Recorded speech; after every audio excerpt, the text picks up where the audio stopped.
Hola Oscar, buenas noches, ¿cómo estás? Bien, bien, Evita, ¿tú qué tal? ¿Cómo estás? Buenas noches. ¿Lista para empezar? Y lista para empezar, bien lista. Quedamos la clase pasada, nos quedamos, esta sería nuestra sexta clase, si estoy contando bien, y nos quedamos con las funciones lambda, que comentábamos que tendría que ser para nuevos programadores, pues puede ser bastante bueno, bien eficiente, programar rápido, padrísimo. Para los que ya llevamos algunos añitos con lenguajes y eso, cambio de paradigma, volar los Claro. sesos. Ahora Entonces, les voy a pues, platicar de esos si nos, paradigmas. sí, justo te iba a decir, si nos platicas qué sigue, como para ponernos en contexto de hacia lo que vamos. Sí, voy a compartir la pantalla y vamos viendo un poco dónde estamos y ya lo que vamos a hacer hoy, ¿no? Vale. Entonces, bueno, estábamos platicando de estas funciones anónimas, ¿no? Que hacemos con la palabra reservada lambda en Python. Hay en los diferentes lenguajes de programación también sintaxis para hacer funciones lambda, funciones anónimas. No es un tema específico de Python. Tampoco es que sea ni el mejor ni el peor, ¿no? O sea, se implementan de una manera similar en todos los lenguajes. Aunque Python particularmente tiene capacidades interesantes para este tipo de operaciones que se llama, es un paradigma de programación que se llama programación funcional, ¿no? Y un pilar de la programación funcional es esto de las funciones lambda. Entonces, hay diferentes paradigmas de programación, ya vamos a ir viendo cada uno de ellos, lo vamos a ir tocando de manera general y de repente vamos a platicar puntualizando temas para que se vaya entendiendo. Pero hoy vamos a ver a cierto nivel de profundidad un paradigma que es llamado programación orientada a objetos y es relativamente nuevo desde el punto de vista de las ciencias de la computación, pero no es tan nuevo, ¿no? Ya tiene pues al menos unos 30 años que se programa con este paradigma. Vamos a ver de qué se trata. Estamos viendo las funciones, miren, por aquí ando repasando lo que veíamos la clase pasada.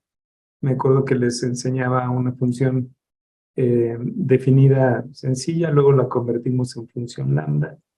Hicimos unos ejercicios más de lambda y veíamos que la función lambda tiene mucho sentido cuando la usamos aplicando filtros y también aplicamos un mapeo, ¿no? Por aquí también, ¿dónde está? Aquí, ¿no? El filtro es para seleccionar elementos de una lista y la función map me permite aplicar una función, valga la redundancia, a la lista, ¿no? Eso es programación funcional, vamos a ir viendo elementos adicionales.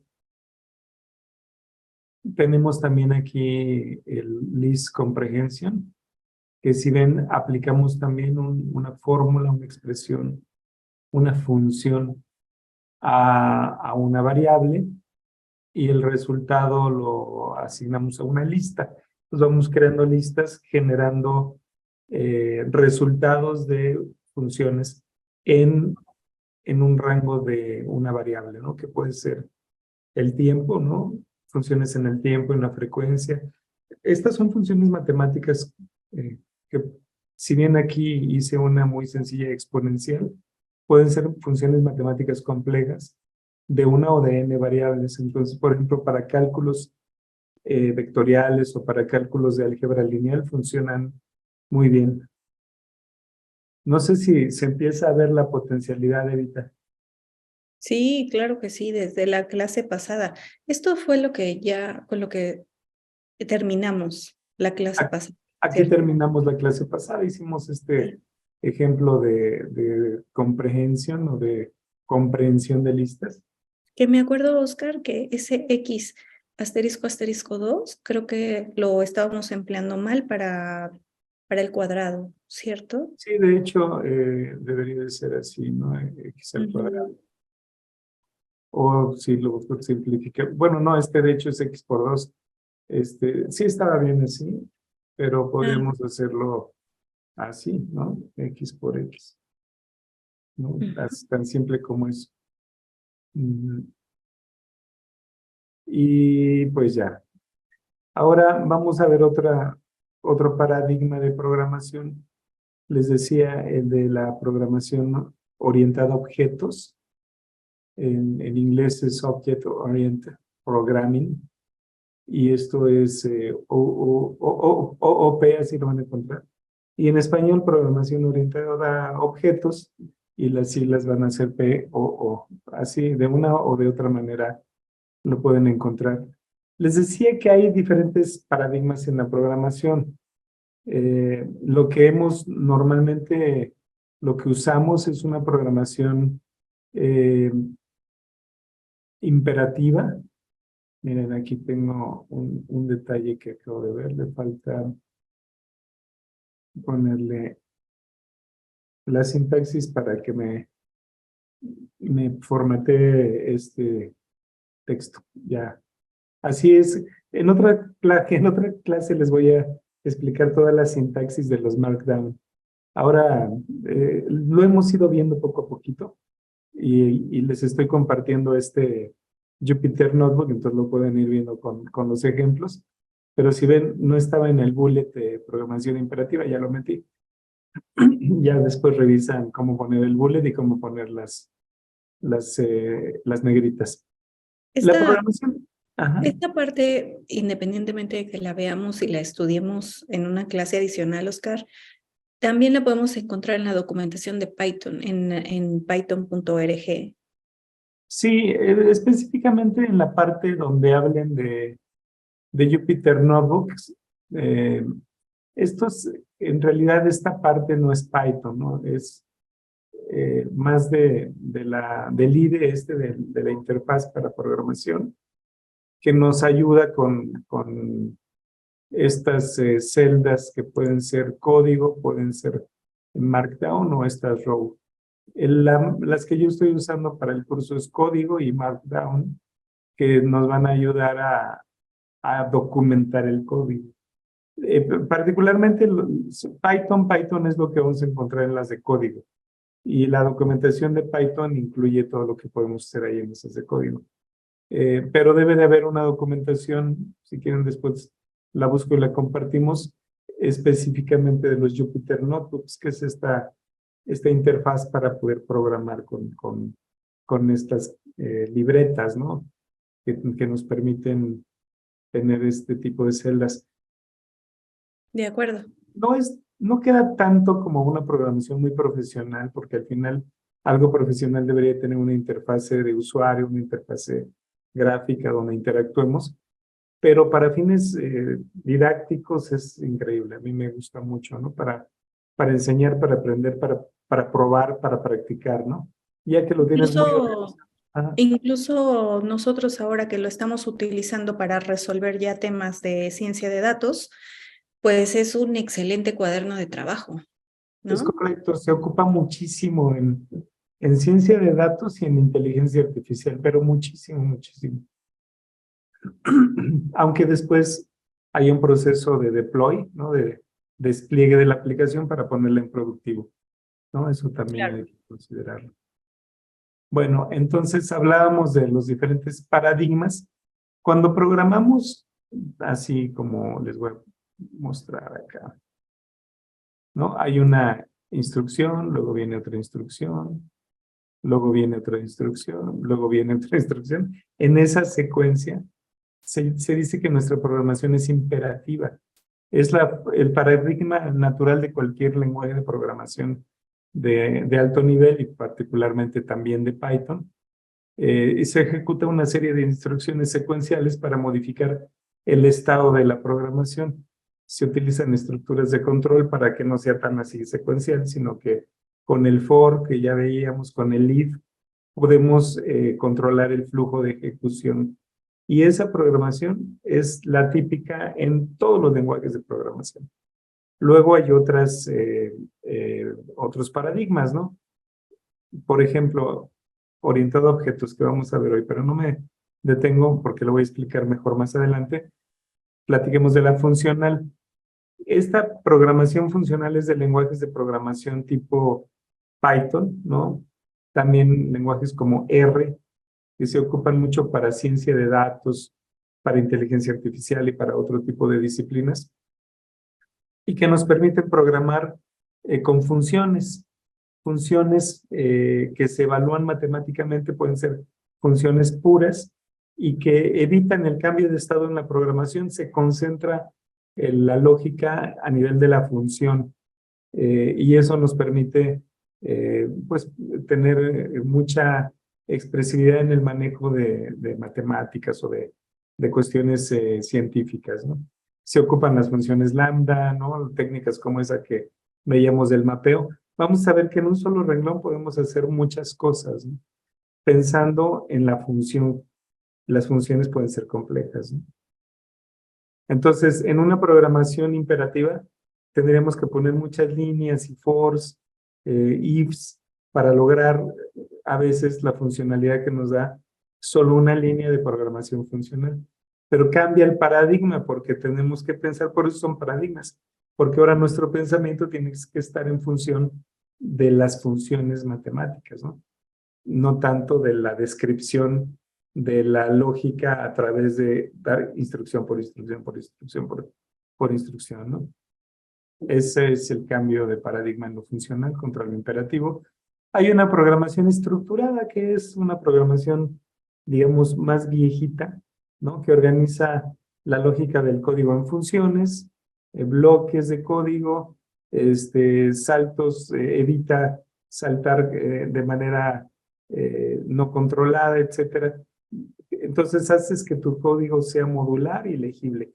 No quiere decir que sea que porque es viejita no se ocupe. Ya hacemos un híbrido, ¿no? Integramos esa programación junto con imperativa, funcional donde hace sentido y orientación a objetos. La orientación a objetos a mí me gusta mucho porque es un paradigma de programación que nos acerca al mundo real. En esta idea, lo que hacemos es modelar en el código objetos, ¿no? Objetos del mundo real. Objetos como este, ¿no? Objetos como este, objetos como yo, una persona, ¿no? Entonces, a las entidades, como le querramos llamar, cosas, entidades, objetos, clases, ¿no? Que serían las clases, cómo clasificamos cada cosa en el mundo real, ¿no? A estos los vamos a abstraer y vamos a definir un conjunto de operaciones para poder trabajar esos objetos como son, cosas independientes, ¿no? Entonces, esto es ocupando estas características, vamos a hablar de ellas. Clases y objetos, que sería, la clase es identificar, por ejemplo, esto. Este es mi celular, pero es un celular, ¿no? Es mi celular porque yo sé qué marca es, modelo, cuánta memoria tiene, pero al final de cuentas es un celular. Entonces, este es un objeto de tipo de clase celular. Y ya el celular mío es una instancia de esa clase. Entonces, es el objeto, finalmente ya. Pues yo tengo clases que, digamos, definen, son el prototipo, ¿no? El template para definir objetos. Entonces, pues yo tengo la clase persona y la clase persona puede tener la persona nombre, puede tener apellido, puede tener dirección, puede tener bla, bla, bla. Y un objeto persona es ya la persona con su nombre, con su apellido, con su dirección, etc. Entonces yo defino como el prototipo y a eso le llamo clase. Y cuando la instancio, le asigno ya memoria y carácter. Y la hago independiente, entonces es un objeto. De una clase puedo yo tener muchos objetos. ¿Sale? Esa es más o menos la diferencia o el cómo debemos de entender esto. Se los expliqué como yo lo entiendo, déjenme ver cómo, porque les dejé aquí unas notas para que lo puedan repasar después. Dice, una clase es una estructura que define las propiedades y comportamientos comunes que tendrán los objetos que se crean a partir de ella. Un objeto es una instancia específica de una clase y tiene su propio estado, propiedades o atributos y comportamiento. En la vida real así es, o sea, el objeto tiene propiedades, tamaño, peso, forma, y tiene comportamiento, está activo, es pasivo, se mueve, puede, etcétera, ¿no? Vibra, siendo un celular, bueno, ¿qué comportamiento tiene? Pues suena, ¿no? Me permite contestar una llamada, vibra porque recibe un mensaje, etcétera. Tiene ciertos comportamientos que no son sus características. El comportamiento puede cambiar las características, pero una cosa son las características y otra cosa es el comportamiento. ¿Sale? Entonces vamos a ir dividiendo esos conceptos. Ya vamos, clase, objeto, características, comportamiento. Y esto lo vamos a abstraer y lo encapsulamos. Es una cosa, ¿no? Este es un objeto y este es otro objeto. Y están encapsulados en sus características y comportamientos bien definidos para cada uno de ellos. Entonces dice, el encapsulamiento o encapsulación es un concepto que permite ocultar los detalles internos y proporcionar una interfaz para interactuar con ellos.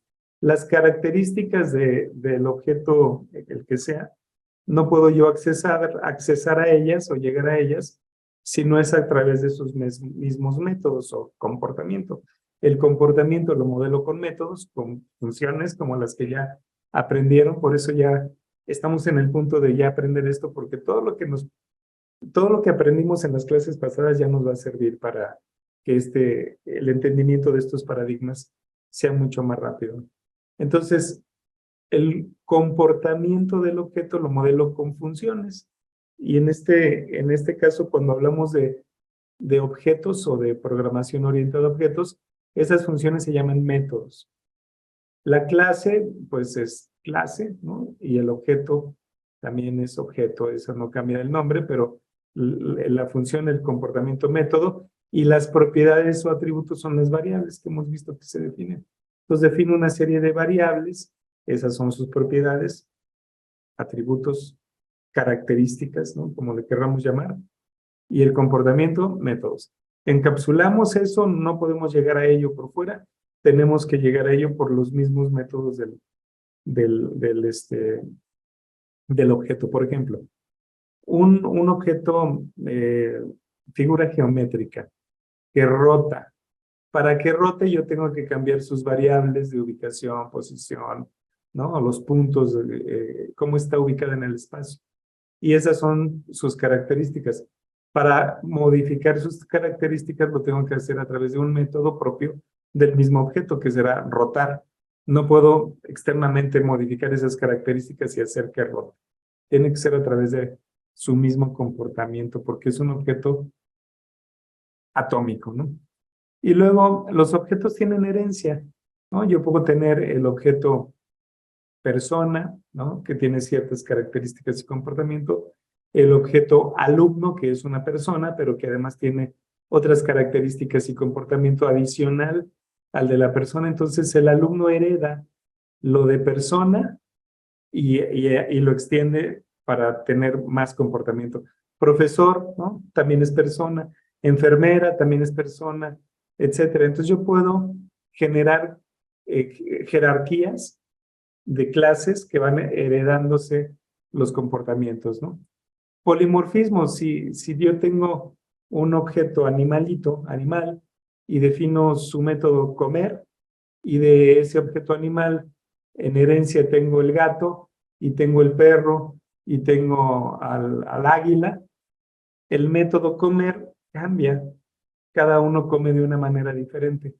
Entonces, puedo heredar ciertas características, pero ya en el momento de la implementación, cada objeto puede implementar diferente. Entonces, comen sí, pero de manera diferente. Por eso es polimórfico. Y bueno, es abstracto en ese proceso que les decía de identificar las características y comportamiento esencial y encapsularlo, ¿no? Eh, eh, esto que les comenté de la programación orientada a objetos es como toda la programación orientada a objetos. Hay programas, hay lenguajes de programación que no permiten modelar todo. Algunos, por ejemplo, no tienen polimorfismo, nada más manejan encapsulamiento, herencia, hasta ahí llegan. Python no, Python modela toda la programación orientada a objetos. O sea, podemos aplicar el paradigma a profundidad. ¿Vale? Vamos viéndolo, vamos tratando de entender a través de unos ejemplitos. Hasta aquí, Evita, ¿claro? Claro, solo una duda. Sí. Anteriormente en la introducción vimos los paradigmas que tenemos en la programación, ¿no? La programación orientada a objetos, la estructural, la funcional, etcétera. En Ajá, Python, pues, estoy entendiendo que en Python podemos ocupar todas al mismo tiempo. es correcto. Normalmente así va a suceder. Ujú. Lo que te acomode más hacerlo con funcional, lo haces en funcional, embebido todo, por ejemplo, en objetos, porque estás haciéndolo con programación orientada a objetos, y en algunas partes de la programación incluso puedes utilizar imperativa, seguro lo vas a necesitar utilizar, y todo el programa está estructurado, ¿no? Entonces es una combinación. Perfecto. Gracias, Oscar. De nada. Sí, eso es interesante porque hay gente que dice, no, yo programo, soy experto en programación funcional y solo programo en eso. No es cierto, ¿no? O sea, se ocupa la programación funcional mucho, y principalmente en ciencia de datos, en inteligencia artificial y en algunas otras disciplinas científicas, pero es para obtener ciertos resultados específicos, pero todo tu programa en general no puede ser solo funcional. Es posible que si yo tengo un libro o cuaderno de trabajo ya específico para, pues para una cosa de ciencia de datos o para una cosa muy específica para demostrar algo, pues sí solamente ocupe un tipo de programación, ¿no? Pero hablando de programas ya más robustos, sí pueden combinarse estos paradigmas. Normalmente así lo vamos a ver, sí. De acuerdo. Ok, entonces los objetos tienen un estado, un comportamiento y una identidad. Vamos a ir viendo cómo se definen. Primero, un ejemplito muy simple en el que tenemos un objeto que yo le llame subestación. Pensemos en una subestación eléctrica y es muy simplificado, ¿eh? Yo sé que tiene mucho más cosas, pero para ir entendiendo los conceptos. Tiene características, una de ellas puede ser nombre, puede llamarse principal, puede llamarse secundaria, puede llamarse maquinado, perdón, o puede llamarse pintura, o puede llamarse, etcétera, ¿no? Depende cómo la conozca la gente que opera esa subestación. Puede tener un tipo, yo le puse aquí, es de tipo centro de carga, porque para mí está en el punto de conexión, pero puede ser secundaria, puede ser un tipo submedición, etcétera, ¿no? Una tensión, la subestación normalmente está asociada a un transformador, entonces yo estoy poniendo ahí tensión en el primario, en el devanado primario, tensión en el secundario, y esto sería como una subestación en media tensión, 13.800 volts del lado primario y 480 volts del lado secundario. Y estado, le puse estado 1, que puede ser normal, que podemos tener un estado de alarma o prealarma o alguna otra cosa, ¿no? O previa mantenimiento, lo que queramos modelar depende de nuestra aplicación. Entonces se ven dentro de la palabra, usamos, en lugar de usar def, esto es como una función. ¿Se acuerdan que para hacer una función definida poníamos def, el nombre de la función? Bueno, puede llevar parámetros o no, en este caso puedo no ponerle. Y aquí poníamos instrucciones, esas instrucciones bien podían ser la definición de variables como estas, ¿no? y después for, etcétera, ¿no? Esa es una función, pero en este caso no estoy definiendo una función, estoy definiendo una clase y la clase tiene nombre también y tiene características, atributos. Entonces, así de simple ya la tengo, la voy a correr y la voy a instanciar. ¿Se acuerdan que decimos? Esto es el prototipo, es la maqueta o el template, ¿no? ¿Cómo se dice template en español? Ah, ya estoy muy, El marco, pues prototipo, creo que será algo así, ¿no? prototipo. Es eso. Y a partir de este prototipo que define la clase, yo instancio a objetos de esa clase. Entonces yo tengo, por ejemplo, la subestación Mérida, o el objeto Mérida, que es una subestación, ¿no? Ya lo creé. Y esta, como tenía estas características, yo le pregunto por el nombre y me da el nombre, que es el que dice ahí. Ajá. Yo podría tener, pues otras, ¿no? Y para hacer las otras preguntas tendría que poner Mérida.tipo o algo Por así. ejemplo, pero aquí le voy a poner Mérida, Veracruz, la subestación, Puerto Caldera, Vallarta. Puerto Vallarta, como la quieras llamar, ¿no? La subestación Vallarta, la subestación, como quieras. Tú estás creando en memoria ya objetos específicos de esta clase que tú puedes ocupar, ¿no? Ya le decíamos, ya le preguntábamos ahí el nombre a Mérida, pero también podríamos a Vallarta preguntarle algo, ¿no? Vallarta, punto, estado. Aquí cometí ahí está el uno, un error de estilo, ¿eh? No pasa nada, Python no se enoja conmigo, pero sí, por norma, por estilo, las variables empiezan con minúscula al menos. A veces yo podría empezarlas con minúscula y la siguiente palabra ponerla en mayúscula.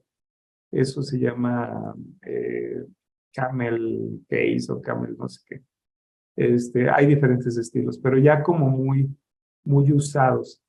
Y empezar yo el nombre de una variable con mayúscula me lo permitió Vallarta y luego la usé, no pasa nada, pero como que no es lo más elegante, ¿no? Hay que seguir las normas. Ahora me van a decir, bueno, ¿de qué sirve generar un objeto que tiene los mismos nombres y tipos? Y yo lo que quiero es que cada objeto tenga sus propias características, ¿no? Vamos para allá. Bueno, vamos para allá, no en este ejemplo, en el siguiente. En este ejemplo lo que quiero es que vean que además de características, el objeto es la clase, la definición de la clase es desde aquí, en este caso hasta acá, acuérdense. Abajo de la palabra clase, todo lo que esté identado cuatro espacios adelante, ¿no? Cuatro espacios, miren, 1, 2, 3, 4. O un tab. Entonces, incluso esta función, el objeto o la clase, en este caso la clase, además de características, ya le puse una función que en este caso es un método.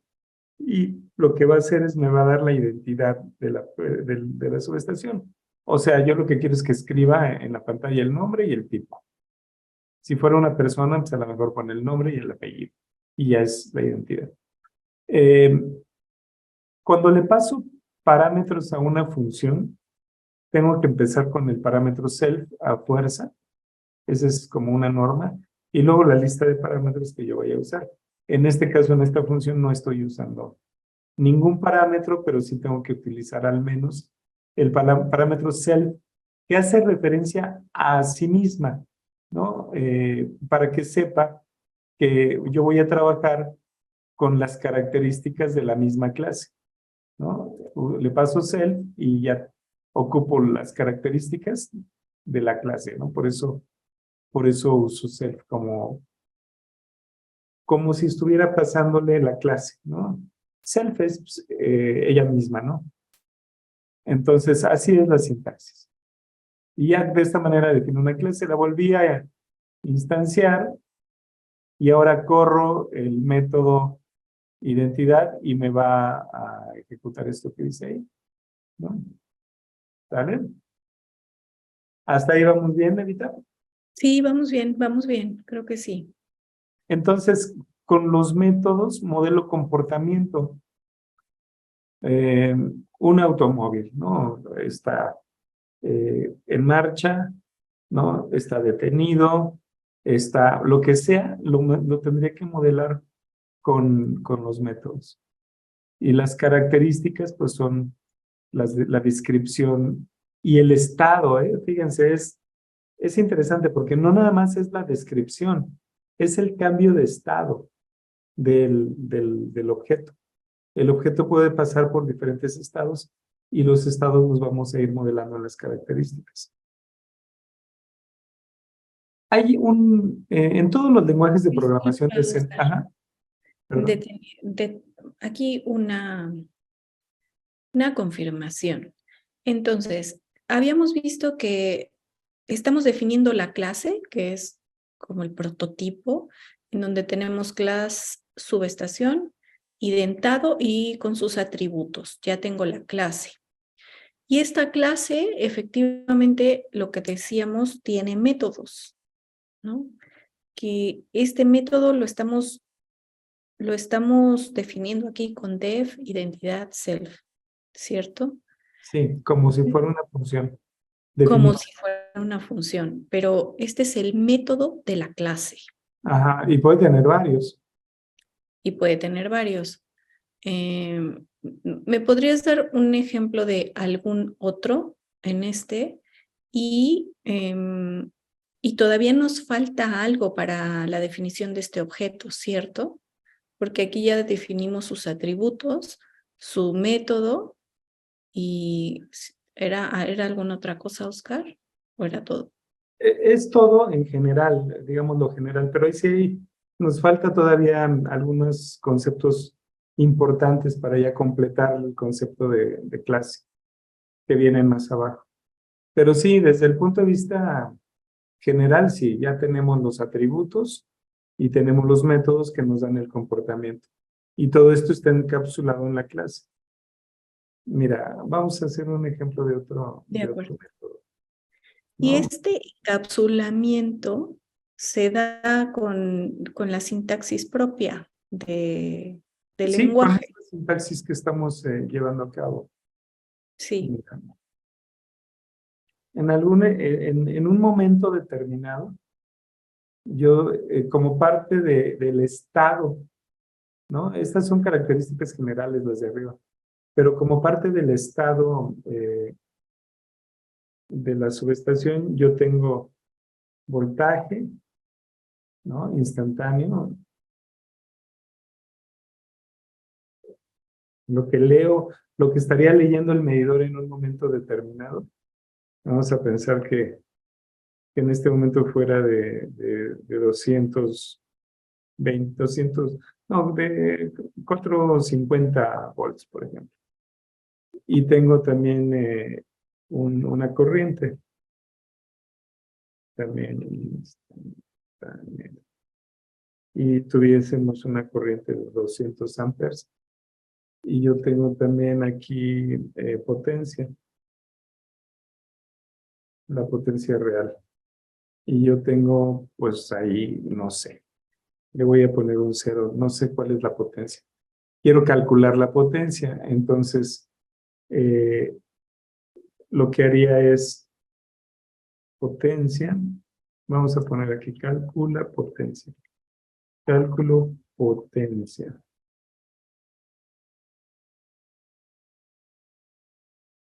Y entonces lo que haría aquí sería potencia real igual a voltaje. A self hay que ponerle la referencia, self. Ahora sí, voltaje instantáneo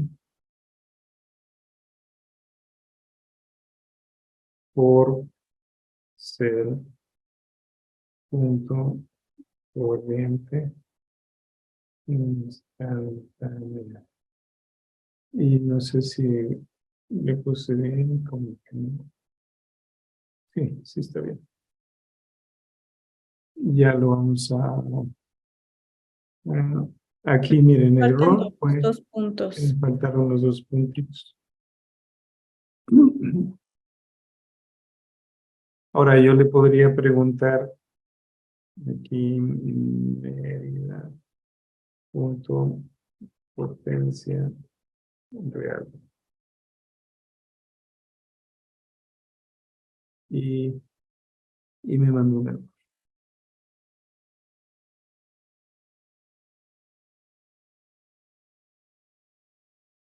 Ah, espérame, es que potencia real no es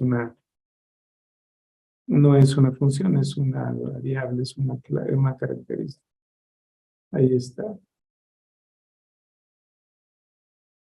Ah, algo pasó porque no he ejecutado la operación, ¿no? Entonces tendría que ejecutarla. Sería medida, punto, cálculo, potencia, ahora sí. Y luego ya le pregunto la potencia real. Ah, Ya salió en cero, ¿no, Oscar? ¿O sí, no? pero me debería salir la multiplicación, ¿no? Ah, claro, claro. Ajá.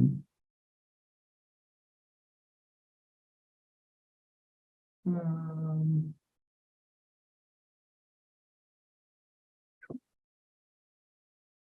mira, vamos a ponerle.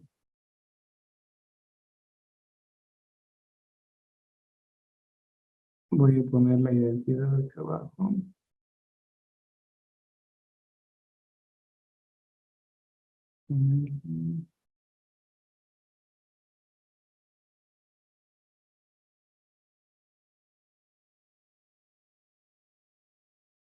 A ver qué hace. Potencia real no es definida. Cero.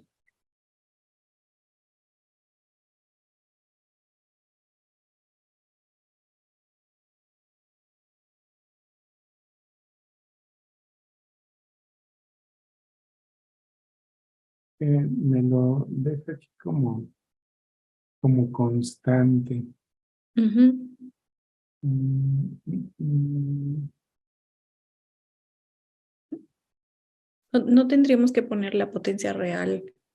Mm, Miren, vamos, es que este lo dejé como un primer ejemplo, ¿no? Nada más para definir. Acá está realmente la construcción real de la clase. Hacemos estas funciones acá abajo, ¿no? Vamos a perfecto, construir bien la clase porque es lo que está aquí, ahí fallando. perfecto. Entonces, mira, este lo dejamos, bueno, estas funciones las voy a copiar en un ratito más. Las vamos a poner aquí en esta clase. Lo que quiero es construirla bien, es que todas les decía yo, los lenguajes de programación que ocupan o que modelan la programación orientada a objetos, manejan un concepto de constructor para cuando se instancia el objeto tomando la clase, se instancian con ciertos valores, ¿no? Y esos valores construyen al objeto. Entonces, depende de la sintaxis de cada lenguaje, se hace diferente. En Python, para hacer la construcción de la clase, del objeto, el método constructor, así se llama, se llama guión bajo, guión bajo, init, guión bajo, guión bajo, ¿no? Y a ese método yo le paso los parámetros que quiero usar para construir la clase. Si ven aquí tengo las mismas características, nada más que les estoy asignando un valor que viene de fuera. Para poder instanciar los objetos, distintos, ¿no? No es que todos tienen el mismo valor. Aquí, por ejemplo, la subestación Mérida tiene en el primario 13,800 volts, la subestación Mérida 1 480, la subestación Mérida 2 también 480, pero podría tener diferente, ¿no? Vamos a ponerle, por ejemplo, aquí en el primario que fueran 23,000, ¿no? Y en el secundario 480. Entonces, estoy instanciando objetos, asignándoles características distintas. Y hace rato estaba generando clases con las mismas características. Ya por eso no me permitía moverlas, ¿no?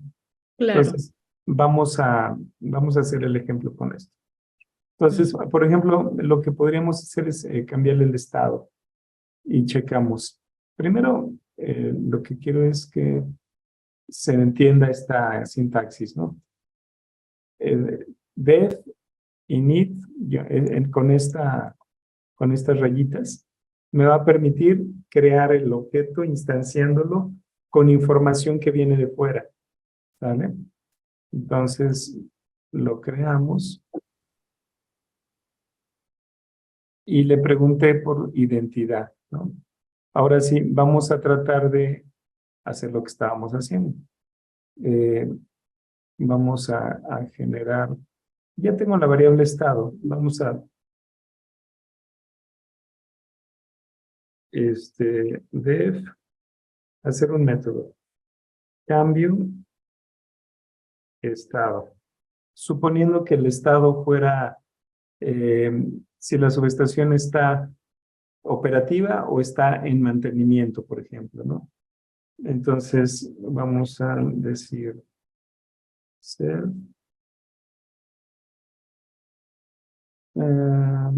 pero ¿qué condición nos ayudaría a entender eso? Si está operativa o por mantenimiento. Vamos a pensar en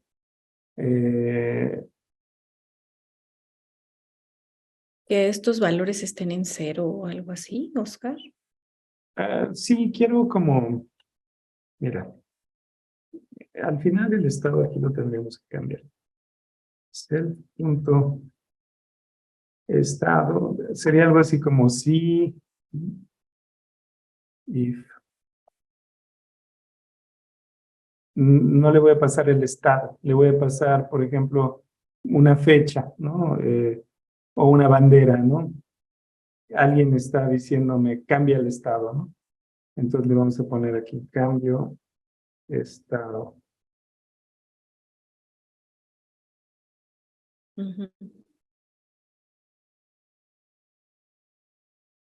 Ahí vamos a ver qué. No, aquí sí le vamos a poner estado. Y le voy a poner aquí. Simplemente lo voy a cambiar. Vamos a hacerlo más fácil. Así. Si el estado. Me voy a basar en la misma variable para hacerlo más sencillo. Si el estado es 1, entonces que cambie a estado a 0, ¿no? Y si es 0, que cambie a 1, hacerlo así. Solamente es un switch, ¿no?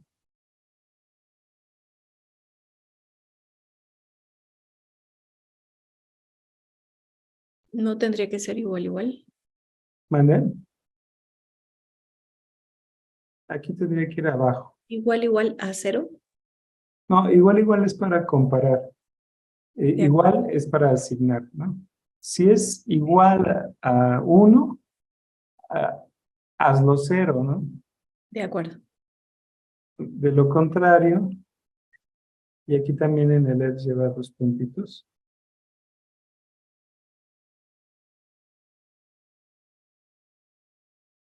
De lo contrario, hazlo 1, ¿no? Entonces lo que estoy haciendo es, pues, estarlo switchando. Cada que hago un cambio de estado. Entonces vamos a ver si es cierto. Entonces, pues simplemente ya la corro.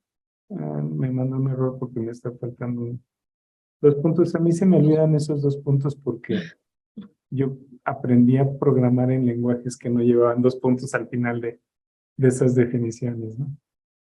Entonces, ya tengo mi clase y ahora ya tengo instancias de esa clase que las tengo aquí, que son objetos específicos. Y vamos a ponerle, por ejemplo, a Mérida. Vamos a correr el método cambio estado. Y ya lo ejecuto, ¿no?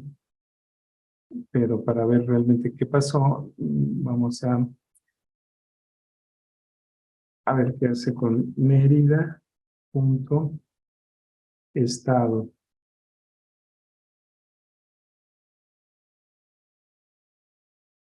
Cero, ¿ya vieron? Entró el estado 1, ¿no? Todos los estados entraron como 1. Y yo a Mérida le digo cambia estado y ya me lo hizo 0. Si le pregunto el estado a Mérida 1, no es así. A Mérida 1 va a seguir siendo 1. Vale, ¿no? Mérida 1 sigue 1. Pero Mérida 0 está en 0 porque ejecuté el método cambio estado. Si a Claro. Mérida 1 también le ejecuto el método cambio estado o cambio estado, entonces también ya va a tener un 0. ¿Vale? Ujú. Entonces, bueno, pues a lo mejor ejecuto ese método en mi programación cuando la fecha pasó 6 meses del último mantenimiento, ¿no? Y entonces ya hago el switch y cuando utilice el objeto subestación Mérida ya sé que está en mantenimiento y puede ser que tarde 3 días o el fin de semana y vuelvo a switchar a operativa, ¿no? O sea, más o menos así funciona esto. Lo que quiero que vean, bueno, acá arriba no nos estaba funcionando porque no estábamos definiendo estos como variables, es decir, como atributos que cambian en el objeto. Lo dejamos como atributos fijos de la clase. Yo los quería cambiar y pues nomás no me dejaba cambiarlos, ¿no? Pero así nunca se hace, o sea, yo nada más se las enseñé para que vieran cómo tiene características. No, nunca las definimos así de entrada, se van asignando dinámicamente para que realmente un objeto sea diferente uno de otro, ¿no? Todas las personas somos personas, pero cada uno tenemos nuestro nombre, nuestro RFC, bla, bla, bla. Eso no lo heredamos de ser persona. De ser persona a lo mejor traeremos otras cosas, ¿no? Entonces, atributos, métodos que le dan el comportamiento. Aquí me gustó mucho porque no nada más es el comportamiento de dame la información que ya tienes, sino cambiamos el estado interno de una de las variables a través de un método, ¿no? No lo hacemos con funciones de fuera, sino todo va dentro de la clase, ¿vale? Y ya vieron que para instanciar la clase, pues se ocupa esta sintaxis. Esta Ujú. sintaxis lo que hace es corre, o sea, a ver, vean, es al objeto igual a, como si fuera una función la clase, subestación, y ocupo los parámetros del constructor. No pongo así, ¿no? Esto, punto, así, ¿no? Que sería clase, método y los parámetros, ¿no? O sea, esto lo obvio, que lo quitamos, simplemente es la clase y el intérprete de Python ya sabe que se tiene que ir al método, lo borré de aquí, que se tiene que ir al método init, que es el que inicializa la clase, el que genera, eh, el que funciona como constructor de la clase. ¿Vale? Perfecto. Sí. Ahora, Esto sería lo adecuado, ¿no? esto es lo Para la adecuado. definición de la clase. Así es. Sí, sí, perfecto. Sí, ya me di cuenta que el ejemplo anterior pues era nada más para enfatizar lo que estábamos viendo respecto a la clase y sus atributos. Así es, era para eso, pero en realidad aquí están los atributos y estos sí son dinámicos, ¿no? Y al Claro. ser dinámicos los podemos cambiar, aquí sí los pudimos cambiar. ¿no? Por ejemplo, el estado lo cambié, lo switcheo cuando ejecuto ese método. Puedo hacer lo que quiera, ¿no? O sea, aquí este es un código muy simple, pero ejemplifica lo que yo quería. Claro. Ok. Vamos a ver la herencia.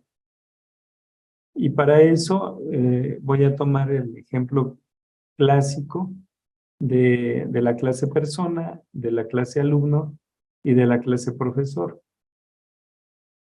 Y tenemos en la clase persona, tengo yo un método un inicializador, un constructor que recibe nombre, fecha de nacimiento y domicilio.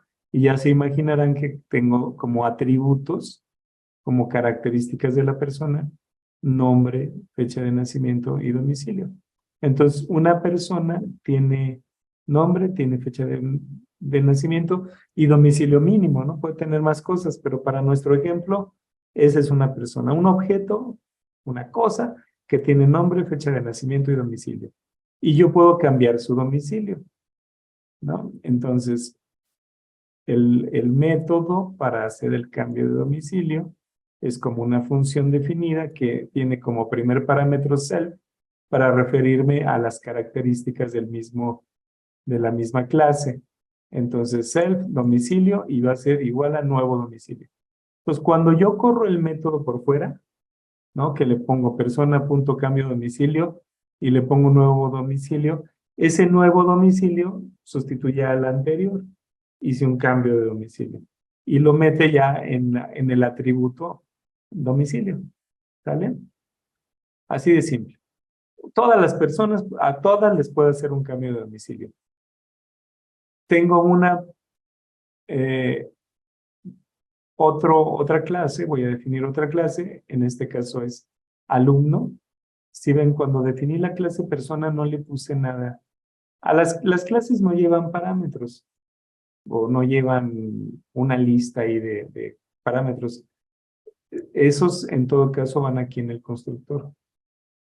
Entonces, cuando le pongo aquí este parámetro y es el nombre de otra clase, lo que le estoy diciendo es que la clase alumno hereda todas las características de la clase persona.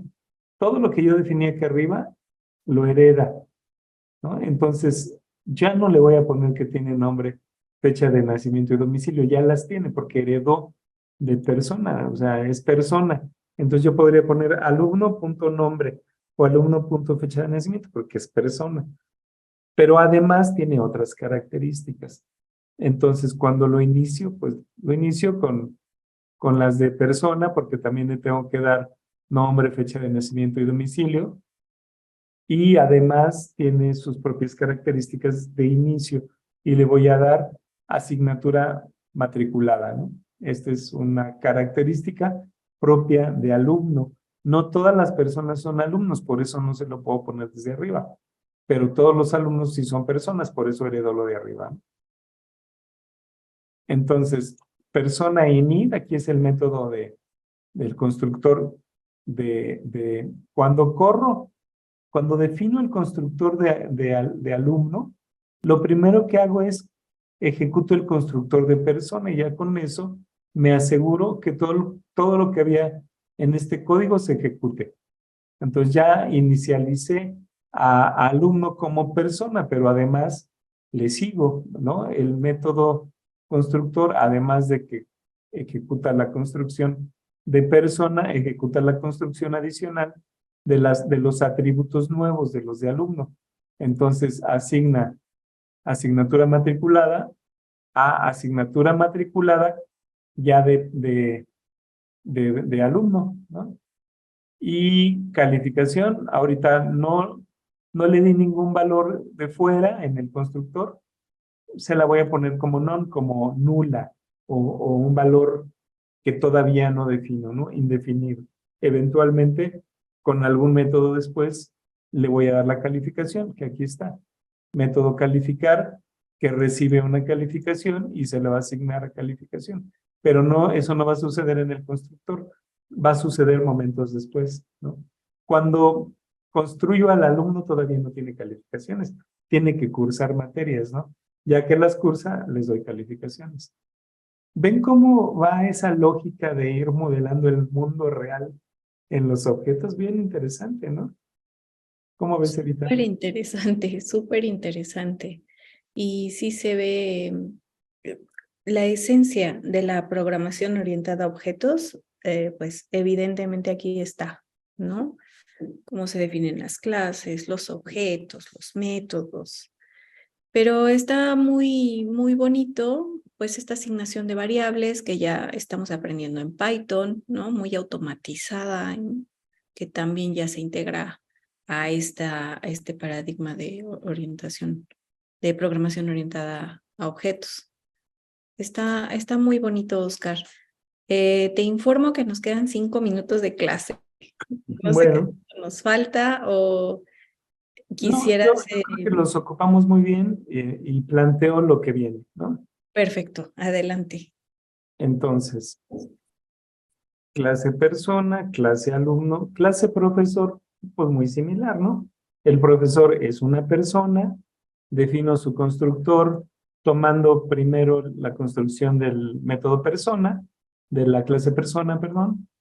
El alumno es persona, pero también el profesor es persona, entonces ejecuto el init de persona, le doy sus características específicas que tiene especialidad, un profesor tiene especialidad, y tiene una lista de materias impartidas o que imparte. Y tengo un método para asignar, para ir agregando materias a la lista. Si ven este método, utiliza la función append que va poniendo un elemento adicional a una lista, ¿no? Le suma cosas al final. Y de manera que yo podría tener, pues, la construcción de los alumnos de esta forma: nombre, fecha de nacimiento, dirección y materia que cursa, inteligencia artificial, y el profesor, nombre, fecha de nacimiento, dirección y la materia que imparte. Y yo después puedo agregar más materias, ¿no? Asignarle más. Por ejemplo, aquí, profesor, cálculo 1, cálculo 2, ¿no? Y ya le pregunto por alguno de los elementos de esa lista y ya me da qué materia. O de todos los elementos de la lista y me da todas las materias que imparte. Si yo voy documentando, si ven aquí la clase, le pongo, pues, documentación, escribo de qué se trata a la clase. Al método constructor escribo de qué se trata y podría incluso ponerle documentación adicional a cada uno de los métodos del comportamiento de ese objeto. No lo que haga, aquí ya lo copié, pero aquí sería cambia de domicilio, bla, bla, bla, lo que tenga que poner ahí. Y no nada más un renglón, todo lo que necesite documentar. Yo puedo después decirle, dame ayuda de la clase persona. Esto es muy, muy práctico, muy bueno si ustedes no programaron todo. Utilizan programación o una parte del código que programó alguien más y la dejó bien documentada, podrían revisar qué es lo que hace cada cosa, sin irse a ver el código, ¿no? Pues es muy recomendable hacer todos los comentarios en nuestro código, ¿verdad? Completamente. Sí. Completamente. Con eso terminaríamos la clase, Evita. Quiero comentar lo que sigue en las siguientes clases un poquito para la siguiente, para abrir boca, pero si de esto hay alguna duda o comentario que quieres hacer. No, es todo muy, muy claro, fácil y Ahora hacer ejemplos. cómo ahora hacer ejemplos. Sí, buena idea. Para empezar a practicar, ¿no? Entonces te quiero dejar una tarea y para que también los amigos que nos están escuchando y viendo por YouTube o por donde vean este video, que también creo que lo estamos poniendo en LinkedIn, los que lo están viendo por redes sociales, traten de hacer algunos ejemplos de clases con métodos, con características. Y a mí se me ocurre dejarles alguna tarita. Por ejemplo, hagan algo con figuras geométricas, ¿no? El triángulo, ¿no?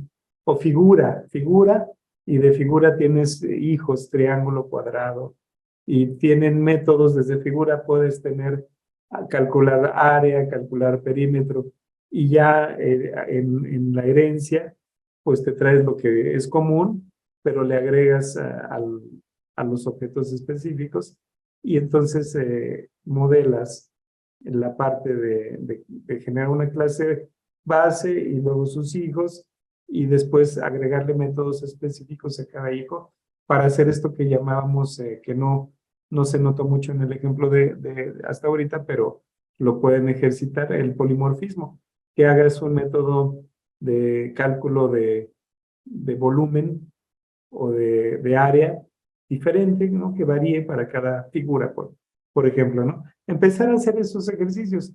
Si tienen dudas, seguramente van a encontrar mucha documentación por ahí en internet. Y si hay más dudas, pues nos las hacen llegar, ¿no? Vamos a seguir viendo en el curso estos temas, pero sí vale la pena hacer ejercicios y no nos da tiempo que hagamos demasiados aquí.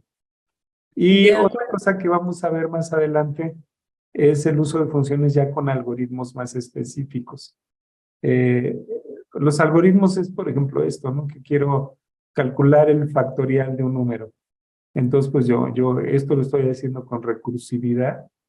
Es muy clásico este algoritmo para enseñar la recursividad. O este mismo algoritmo del factorial, este es con funciones lambda, ¿no? Hace exactamente lo mismo. Entonces vamos a empezar a hablar de algoritmos para las clases que vienen. Primero entenderemos, por ejemplo, qué es un pseudocódigo, ¿no? Para ir viendo cómo planteamos la idea general del algoritmo. Este, por ejemplo, es un algoritmo para ordenar una lista de números con un método muy simple, que es el más simple, que se llama el método de la burbuja. Es el pseudocódigo. Y este mismo pseudocódigo programado en Python así se ve, ¿no? Ya la siguiente clase se los explico, pero lo que quiero es que vayan viendo para dónde vamos, ¿no? Este, por ejemplo, agarra una lista de números desordenada y la ordena, ¿no? Entonces, un algoritmo es eso, un conjunto de instrucciones de la A a la N que nos permiten resolver un problema específico que podemos plantear de cualquier entorno de ingeniería, de las ciencias, de las artes, de las ciencias sociales, de donde sea, ¿no? Entonces, hasta aquí concluimos. Pues mil gracias, Oscar. Nos vemos la siguiente clase. Yo me pongo a hacer mi tarea de la figura geométrica. Espero no tener problemas y si no, pues ya te las estaré diciendo la próxima clase. A ver cómo me va. Mil gracias. Dale, hasta luego. Esperamos sus comentarios, sugerencias, dudas, etcétera. Gracias. Saludos.